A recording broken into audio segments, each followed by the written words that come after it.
Hello बच्चों, आज हम आपके लिए लाए हैं class 10th biology chapter number 3 जीव में जन्म कैसे होता है। ठीक है, इस चैप्टर में आपको एमसीक्यू सारे क्वेश्चन आपको करा दिए जाएंगे। इन्हीं से आपका बोर्ड एग्जाम में कोई ना कोई क्वेश्चन फंस जाएगा। अब करना क्या है, आपको इन क्वेश्चनों को नोट करके अच्छे से अपनी बुक में और अच्छे से इनको रिवाइज करना है और तैयार कर लेना है। ठीक है, चलिए आइए देखते हैं, स्टार्ट करते हैं। पहला क्वेश्चन कहता है अमीबा में किस प्रकार का अलैंगिक जनन होता है। अमीबा में किस प्रकार का अलैंगिक जनन होता है, तो द्विखंडन वाला। कौन सा होता है? द्विखंडन विधि का। अगर कोई पूछेगा अमीबा में कैसा लैंगिक जनन होता है, तो पहली बात तो अलैंगिक जनन होता है, दूसरा द्विखंडन वाला होता है। ठीक है, इसी प्रकार से क्या है, द्विखंडन के उदाहरण बताओ। द्विखंडन प्रकार का जो अलैंगिक जनन होता है किसमें किसमें होता है? द्विखंडन वाला जो लैंगिक जनन है किसमें किसमें होता है, तो होता है अमीबा में होता है और लेशमानिया में होता है। अमीबा और लेशमानिया में। ठीक है, दोनों अच्छे से याद कर लेने हैं। इन एग्जाम्पलों में से कोई ना कोई आपका पेपर में जरूर आएगा। फिर आगे देखते हैं। कह रहा बहुविखंडन प्रकार का जो लैंगिक जनन होता है, ये बहुविखंडन प्रकार का लैंगिक जनन किसमें पाया जाता है? प्लाज्मोडियम, इसी का दूसरा नाम है मलेरिया परजीवी। ठीक है, प्लाज्मोडियम, इसी का दूसरा नाम क्या है? मलेरिया परजीवी। ये किसका उदाहरण है? ये बहुविखंडन का उदाहरण है। किसका है? बहुविखंडन का उदाहरण है। अगला है, कह रहा मानव के डीएनए जो होता है उसकी संरचना कैसी होती है? मानव के डीएनए की संरचना कैसी होती है? तो मानव के डीएनए की संरचना घुमावदार सीढ़ीनुमा संरचना होती है। कैसी होती है? घुमावदार सीढ़ीनुमा संरचना होती है। ठीक है, फिर कह रहा है एक कोशिकीय अलैंगिक जनन जो होता है, एक कोशिकीय अलैंगिक जनन किसमें पाया जाता है? एक कोशिका वाला अलैंगिक जनन पाया जाता है अमीबा में, लिस्टमानिया में और प्लाज्मोडियम में। किसमें? अमीबा, लिस्टमानिया और प्लाज्मोडियम। ये तीनों में कौन सा पाया जाता है? एक कोशिकीय पाया जाता है। तो फिर बहुकोशिकीय किसमें पाया जाता है? बहुकोशिकीय लैंगिक जनन स्पाइरोगायरा, हाइड्रा, राइजोपस, लेनेरिया। स्पाइरोगायरा, हाइड्रा, राइजोपस, लेनेरिया। इनमें कैसा होता है? बहुकोशिकीय होता है। तो एक कोशिकीय किसमें था? Amoeba, leishmania, plasmodium. ये बहुकोशिकीय कोशिकीय आप अच्छे देख लेना, इन दोनों में से कुछ आ सकता है।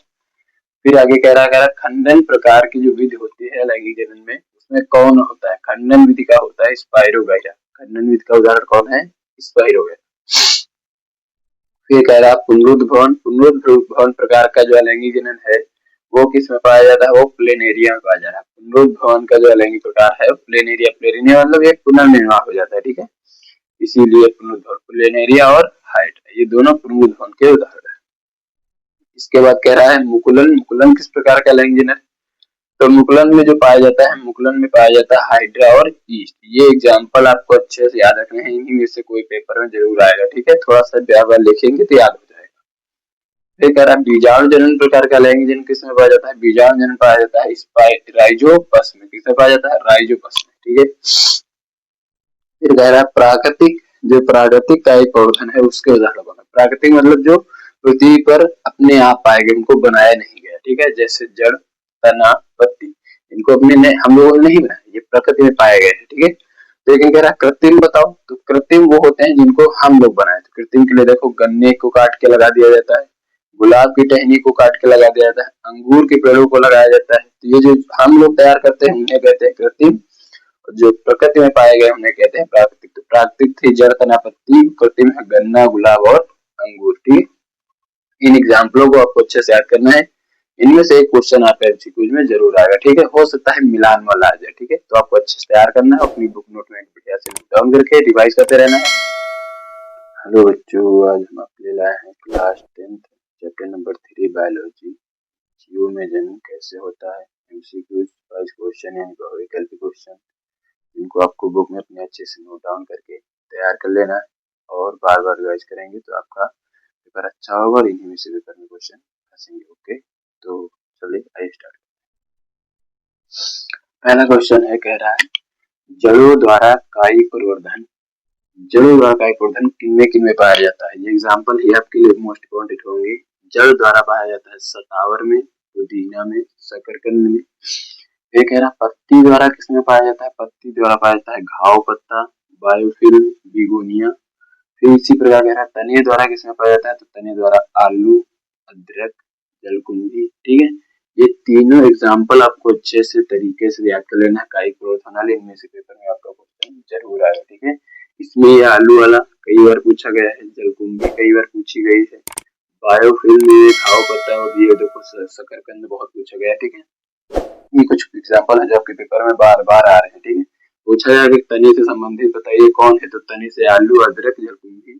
पत्ती से अगर कहे तो घाव पत्ता, बायोफिल्म, बिगोनिया। अगर कहे जड़ों द्वारा तो जड़ों द्वारा है सतावर, पुदीना और शकरकंद। ठीक है, शकरकंद है जड़ जबकि आलू है तना, ये याद रखना है। ठीक है, इसके बाद कह रहा क्लोन का निर्माण किस प्रकार के जन्म होता है। Clone very very important. ठीक है, ये क्लोन नहीं पता होता बच्चों को। क्लोन का निर्माण यानी कि फोटोकॉपी, डुप्लीकेट कौन होता है। ठीक है, तो क्लोन का निर्माण होता है अलैंगिक जनन में। अलैंगिक प्रकार के जो जनन होता है उसमें क्लोन का निर्माण होता है। फिर कह रहा है उसमें जो नर जनन तंत्र है इसकी इकाई को क्या कहते हैं, पूरी इकाई को कहते हैं पुंकेसर। इसी प्रकार मादा की इकाई को क्या कहते हैं, स्त्री केसर।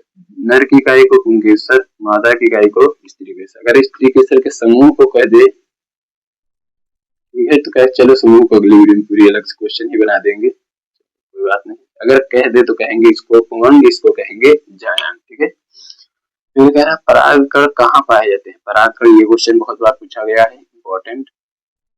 परागकण परागकोश में पाए जाते हैं। तो ये कह रहा है परागकण के लिए ये भी इंपॉर्टेंट है, कहाँ वर्तिका जाते हैं ये भाग, किस भाग पे, मादा के, तो ये मादा के वर्तिका भाग पर परागित होते हैं। कहाँ होते हैं, वर्तिका भाग पर। ठीक है, फिर कह रहा है पुष्प की कलिकावस्था में कौन रक्षा करता है, कलिकावस्था में बाह्य दल। ठीक है, बाह्य दल। फिर कह रहा है पुष्प का कौन सा भाग रंगीन होता है, रंगीन होता है दलपुंज। याद रखना, दलपुंज जो पंखुड़ियां होती है, जो जैसे गुलाब की पंखुड़ियां, गुलाब रंगीन होता है कि नहीं, वही कह रहा रंगीन कौन सा भाग है, दलपुंज। एक लिंगी वेरी वेरी इंपॉर्टेंट, पेपर में जरूर आएगा। एक लिंगी पुष्प पूछा जाएगा किसमें पाया जाता है, एक लिंगी होता है जो पपीता और तरबूज। ठीक है, पपीता और तरबूज, वैसे एक और होता है आर्किड, लेकिन आपको पपीता बहुत अच्छे से याद रखना है। ठीक है, ये जरूर आएगा। फिर कह रहा पुष्प में निषेचन के बाद किसका निर्माण होता है, निषेचन के बाद युग्मनज यानी भ्रूण का निर्माण होता है। ठीक है, बीजाणुजनन जिसको कहते हैं। तो याद रखना है, इसमें से कुछ नाम आ जाए तो आपको इस तरह से बढ़िया से सॉल्व कर लेना है। ठीक है, तो इन क्वेश्चनों को बढ़िया से नोट डाउन करिए और एग्जाम्पलों को बार बार लर्न करना है।